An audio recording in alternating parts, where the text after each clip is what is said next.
இந்த சம்பவம் நடைபெற்ற அடுத்த நாள் காலையில் 27 நடக்குது, 27/9/2025 நடக்குது.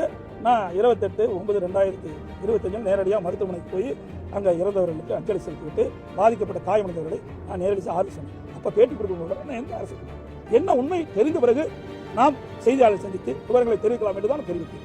இந்த வரைக்கும் அரசியல். ஆனால் இன்றைய முதலமைச்சர் 0 ஓவரில் பிரதான எதிர்க்கட்சி கரூர் சம்பவம் குறித்து பேசிய பிறகு அவர் அதுக்கு பதில் சொல்லிதான் பரவாயில்ல.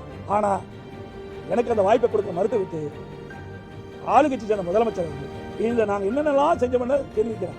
ஏன் இந்த பயம், ஏன் இந்த பதட்டம்? அப்போ இது ஏதோ ஒரு உள்நோக்கம் இருப்பதாக கருதப்படுகிறது, சந்தேகம் ஏற்படுகிறது.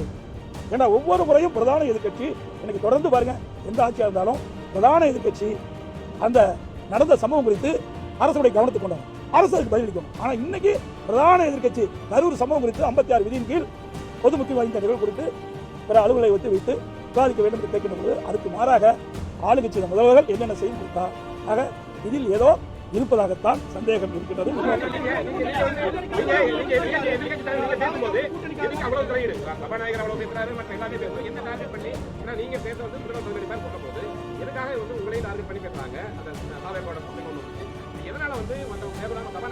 பதட்டம். ஏன்னா நீங்க சிபிஐ விசாரணை மேற்கொள்ளப்பட்டிருக்காங்க.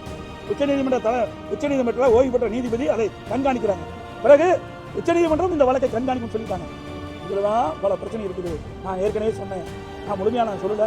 இருந்தாலும் அந்த கூட்டம் நடந்துட்டு இருக்கும்போது செருப்பு சொல்றாங்க, ஆம்புலன்ஸ் வருது, மின்சார விளக்கு அடைக்கப்படுகிறது, தடியடி பிரயோகம் செய்யறாங்க. இப்படி நடக்கின்றது. இந்த கூட்ட நெரிசல் இப்படிப்பட்ட சம்பவம் நடந்தது. இதையெல்லாம் விசாரணையில் வரும். இந்த பயம் இருக்குது. இதை என்ன நான் முழுமையா நான் சொல்லல. அது விசாரணையில் வரும்போது நாட்டு மக்களுக்கு ஊடகத்தின் மூலமாக தெரிவிச்சா நல்லா இருக்கும்.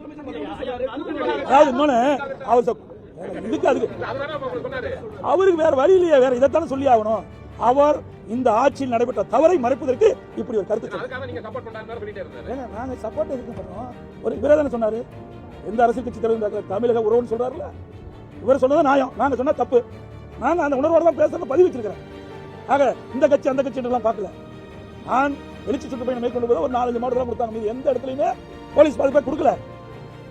ஆனா இது வேண்டுமென்றே திட்டமிட்டு இந்த அரசாங்கம் கரூர் சம்பவத்தில் 41 உயிர்கள் இழந்திருக்கிறாங்க.